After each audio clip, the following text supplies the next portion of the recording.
Bienvenue dans 50 nuances d'horreur. Je suis Lily Allan, autrice, chroniqueuse littéraire et amoureuse d'horreur depuis toujours. Pas l'horreur pour choquer, pas celle qui se consomme vite et s'oublie, mais celle qui reste, celle qui travaille l'imagination longtemps après avoir refermé le livre. Dans chaque épisode, on prend le temps.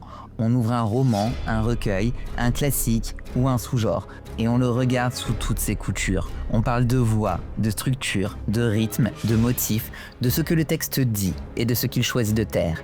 Installe-toi, prends ton livre préféré ou celui que tu hésites encore à ouvrir et viens, on va explorer ensemble l'endroit où la littérature et l'horreur se rencontrent.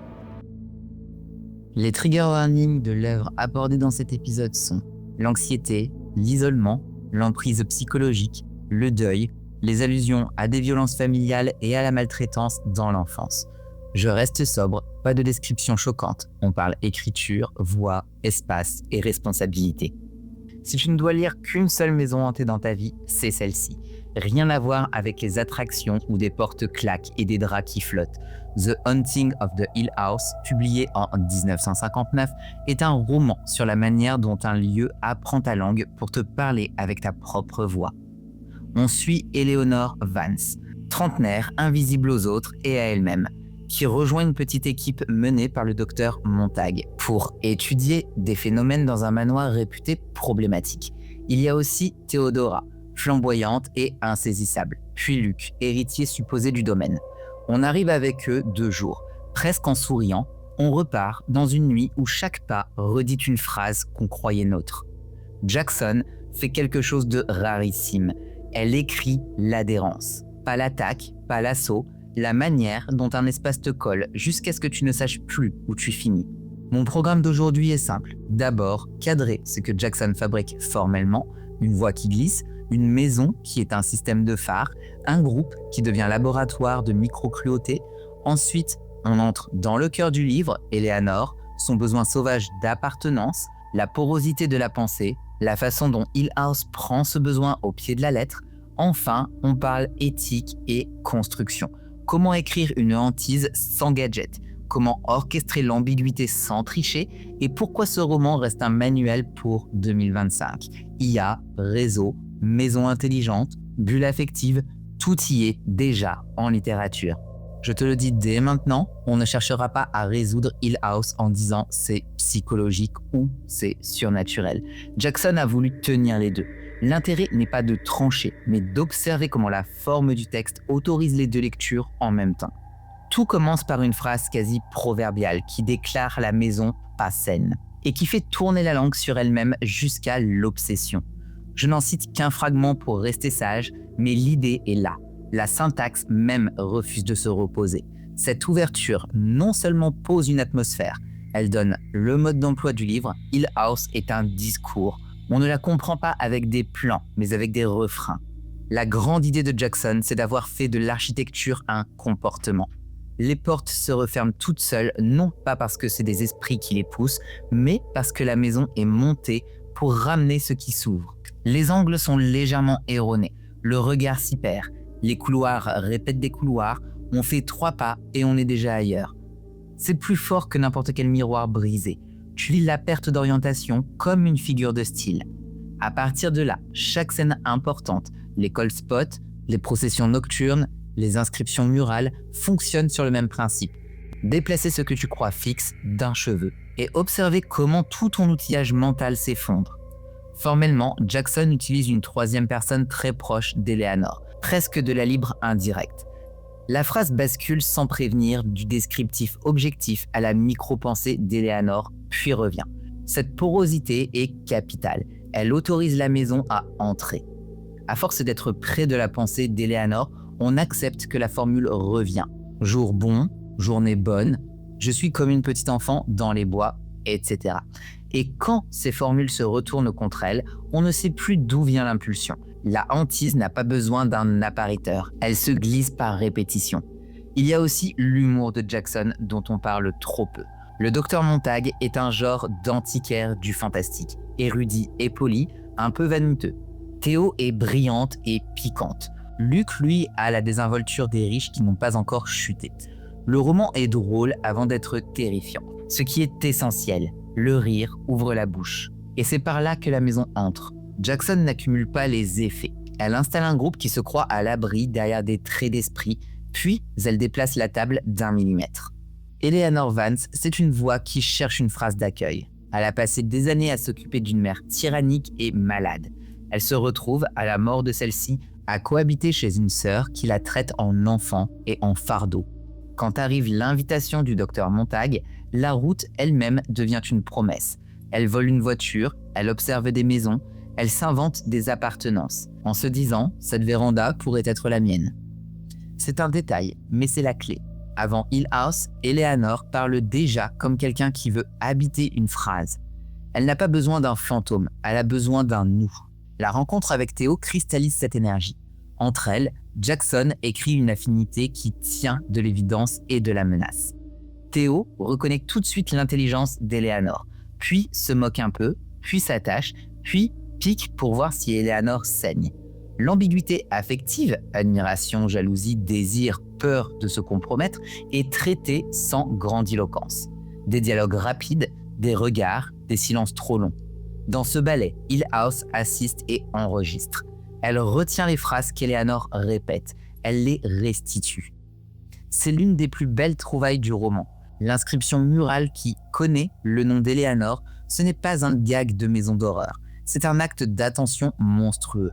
La maison dit « je t'ai entendu, je te vois ». Quand on a été transparent toute sa vie, être vu, même par un monstre, est une tentative presque insurmontable. On peut lire le roman comme la lutte entre deux nous. Il y a le nous fragile du petit groupe, prendre le thé, plaisanter, tenir jusqu'au matin, et le nous exclusif qui propose la maison. Un couple jaloux, Hill House plus Eleanor contre le reste. Les séquences nocturnes où Eleanor tend la main dans l'obscurité et où l'on comprend après coup à qui elle l'attendait, condensent cette bataille. À qui donnes-tu ta main quand tu as peur ? À une amie ? À ta propre panique ? À une pièce ? Jackson ne répond pas. Elle met en scène la dépendance. Sur le plan physique, tout est fin. Jackson ne pathologise pas.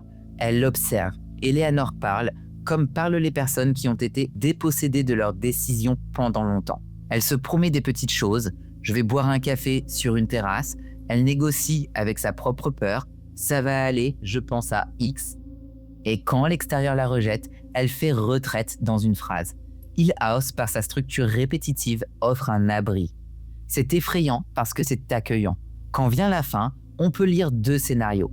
Le premier, la maison a pris Eleanor, qui s'est donnée pour appartenir enfin parce que personne ne voulait d'elle. Le second, la communauté des vivants a échoué. Le docteur Montag, Théo et Luc, à tenir Eleanor. Et l'accident est l'impossible qui arrive lorsque personne ne te retient correctement. Dans les 2 cas, la littérature gagne. Jackson a montré comment un discours séduit mieux qu'une menace et comment un lieu peut devenir objet d'amour. Il n'y a pas tant de scènes d'horreur dans Hill House, il y a surtout des montées. Une des plus célèbres tient dans une idée simple, un froid localisé. On ne décrit pas un esprit, on mesure la température qui chute au pas de la porte. Ce détail suffit parce qu'il renverse le contrat. La maison a des climats. Les personnages ont beau être adultes, rationnels, ils sortent de ce couloir comme on sort d'une mare, couvert de silence. Autre séquence modèle, les coups contre la porte, nocturne, insistant, avec ce rythme de procession qui donne l'impression que quelque chose circule dans les couloirs. Là encore, Jackson refuse la vision nette. Elle travaille le son, épaisseur, distance, la solidité des boiseries, le temps qui s'étire. Et au matin, plus rien. La hantise réussie ne laisse pas de trophée, elle laisse de la fatigue. Les portes qui se referment d'elles-mêmes sont l'outil le plus élégant du roman. Tout lecteur comprend ce que cela fait à l'âme. Tu veux aérer, le lieu récompense. Tu ouvres une possibilité, la maison en fait une parenthèse. Symboliquement, on est au cœur du thème. L'autonomie d'Eleanor est toujours recadrée, même lorsque le docteur Montag et les autres s'en amusent. On sent que le jeu est truqué, il n'y a pas d'ouverture stable à Hill House. Enfin, l'écriture des inscriptions. Jackson sait que le langage imprime mieux que les griffures. Voir son nom sur un mur, sur un tapis, dans une phrase qui imite ta propre plainte, c'est le crime parfait contre l'identité. On m'a lu au point de me relire. Aujourd'hui, on dirait, on m'a profilé par mes likes et mes DM. Et on me parle avec mon algorithme. Tu vois pourquoi je dis que le roman est de 2025. La maison fait du personnalisé. Et c'est précisément ce qui rend la Haunting irremplaçable. On n'a pas peur d'un fantôme vague, on a peur d'un écho calibré. Tu peux lire le livre comme l'étude fine d'une femme en décompensation. Toute la maison serait une métaphore de sa dissociation, la répétition traumatique d'une enfance sous cloche. Des restes de culpabilité envers sa mère et une rivalité affective mal gérée avec Théo. Tout colle, la focalisation serrée, les autres tons, la petite musique auto-hypnotique. Tu peux aussi le lire comme l'un des rares romans vraiment hantés du XXe siècle. Un lieu mal bâti au sens moral, où des morts ont tricoté un présent, où des paroles anciennes continuent d'être dites au conditionnel, et où la géométrie, angle faux, couloir qui monte, est le symptôme d'une morale tordue. Là encore, tout colle. Jackson n'exige pas que tu choisisses, elle orchestre la cohabitation. Comment ? Par une discipline. Ne jamais prouver ce qui se passe, ne jamais ridiculiser l'hypothèse rationnelle et ne jamais conclure par une morale extérieure. Les personnages parlent comme parlent les gens sérieux quand il leur arrive quelque chose d'impossible. Ils notent, ils comparent, ils s'énervent de leur propre crédulité, puis ils cèdent à ce qu'ils éprouvent. La littérature, c'est ça, un dispositif où le lecteur éprouve avec eux. Sur le plan éthique, le roman est dur, mais juste. Il ne châtie pas Éléonore pour sa vulnérabilité. Il montre qu'une société qui n'offre aux femmes qu'une place d'aidante, de sœur qu'on infantilise, de compagne qu'on moque, fabrique des cibles parfaites pour les maisons qui regardent. Personne ne dit « c'est de ta faute ». Ce qui se joue, c'est l'épuisement des possibilités. Et dans cet épuisement, la maison a de beaux arguments. On sous-estime souvent la sociologie du livre. Le docteur Montag veut bien faire. Il tient beaucoup à sa réputation de gentleman du paranormal. Il aime les preuves, les livres, la convenance. Il n'est pas un charlatan, mais il a la cécité des savants qui pensent que la rigueur protège. Elle protège jusqu'au soir, elle n'aide pas la nuit. Luc, lui, courtise, plaisante, allège.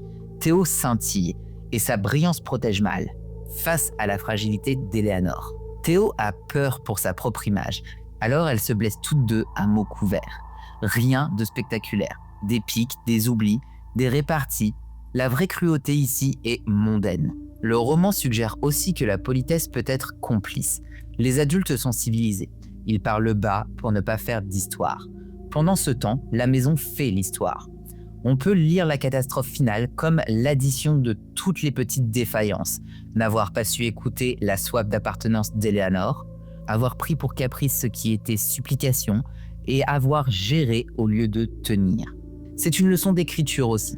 Si tu veux que l'horreur frappe juste, écris des gens aimables qui font de petites économies morales au quotidien.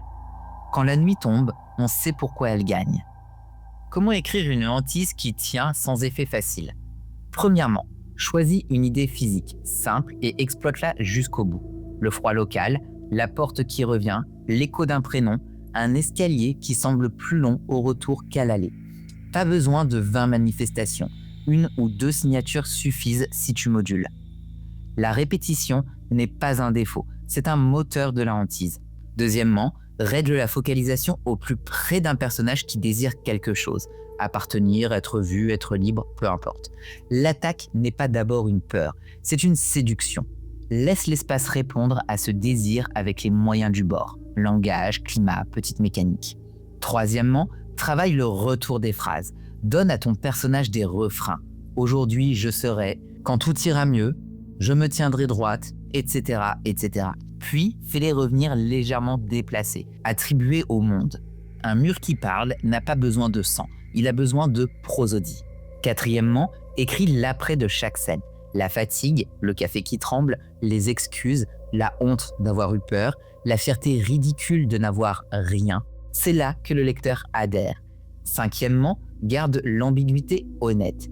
Si tu peux tout expliquer par la psychologie, fais-le hors du texte. Dans le texte, laisse les indices contradictoires coexister. La hantise n'est pas l'ennemi de la rationalité, elle l'use. Pourquoi est-ce que Jackson est toujours en avance ? 1959-2025, même combat. Hill House est un proto-réseau social. C'est un lieu qui observe, archive, te renvoie ton langage en mieux formulé que toi et qui t'offre une appartenance inconditionnelle, à condition de renoncer au reste. Aujourd'hui, on vit entouré d'objets et de plateformes qui font exactement ça. Elles apprennent nos préférences et nous disent « reste ici, nous te comprenons ». Le prix, tu le connais. La solitude sous perfusion d'algorithmes. Le roman de Jackson le formule avec un manoir et des boiseries. C'est plus beau, mais c'est la même logique d'emprise. Il est aussi en avance sur la conversation autour de la santé mentale. Il montre une personne valide qui plie sous des années d'effacement et un groupe qui ne voit pas assez la fracture en cours. Pas de diagnostic, pas de jargon, des situations. La littérature est très forte pour ça. Elle met le lecteur à hauteur de décision. Est-ce qu'on la laisse seule? Est-ce qu'on s'en moque? Est-ce qu'on écoute? Et lui fait sentir le coup de chaque choix. Je te conseille ce roman si tu aimes les hantises intellectuelles, où l'espace est un texte et la peur un rythme qui gagne. Si les dispositifs de groupe, les dialogues vifs, l'humour acide avant la nuit te parlent, tu vas te régaler. Évite-le si tu cherches une résolution spectaculaire, une explication ferme, ou si les récits d'emprise te sont trop proches pour le moment. Rien d'ignoble, rien de graphique, mais une pression constante qui peut fatiguer. Si tu veux une liste de romans pour rester proche de la fréquence de Hill House, je te conseille We Have Always Lived in the Castle de Jackson pour le venin social, The Little Stranger de Sarah Waters pour la maison comme classe sociale, The Elementals de Michael McDowell pour le sable qui pense, House of Leaves de Daniel Levski pour l'architecture impossible comme document, The Turn of the Screw, déjà au programme, pour l'ambiguïté tenue jusqu'au bout. Côté plus contemporain, The Silent Companions d'Antonia Hudson ou Laura Purcell selon ton rayon, pour la matérialité de l'objet qui te regarde. Et hors maison stricte, Mexican Gothic pour la manière dont une famille habite un matériau vivant. On sort de Hill House avec une règle simple. La peur la plus tenace n'est pas spectaculaire, elle est grammaticale. Une porte qui revient, un prénom écrit trop bien, un froid qui n'obéit pas à la météo, une phrase qui s'est dite toute la journée et qu'on retrouve ailleurs. Ce sont des petites choses, c'est pour ça qu'elles gagnent. Jackson, en 1959, t'a donné un outil d'aujourd'hui. Méfie-toi des lieux qui parlent ta langue mieux que toi. S'ils t'aiment trop, demande-toi ce qu'ils veulent en échange. Pour écrire, retiens l'économie, la répétition, l'ellipse et l'après. Pour lire, garde la double boussole, humain et plus que humain, sans hiérarchie hâtive. Et si tu as tremblé en même temps que tu as souri à certaines répliques, c'est normal. Jackson t'a mis à la table de gens vifs, puis elle a éteint la lumière un petit peu trop tôt. Merci d'avoir été avec moi pour cet épisode. N'hésite pas à me laisser ton avis dans les commentaires. Si tu souhaites poursuivre le débat à mes côtés, tu peux me rejoindre sur Instagram à 50 nuances d'horreur. Je te dis à très vite pour un prochain épisode. Merci d'avoir écouté 50 nuances d'horreur. Si cet épisode t'a plu, pense à t'abonner, à laisser 5 étoiles et quelques mots. C'est le meilleur moyen pour que ce podcast trouve d'autres oreilles. Tu peux aussi me retrouver sur Instagram, 50 nuances d'horreur, pour prolonger la discussion, me partager tes lectures et me souffler la prochaine œuvre à disséquer. On se retrouve très vite pour un nouveau voyage au cœur des histoires qui marquent et qui mordent. En attendant, garde la porte ouverte, on ne sait jamais qui pourrait frapper.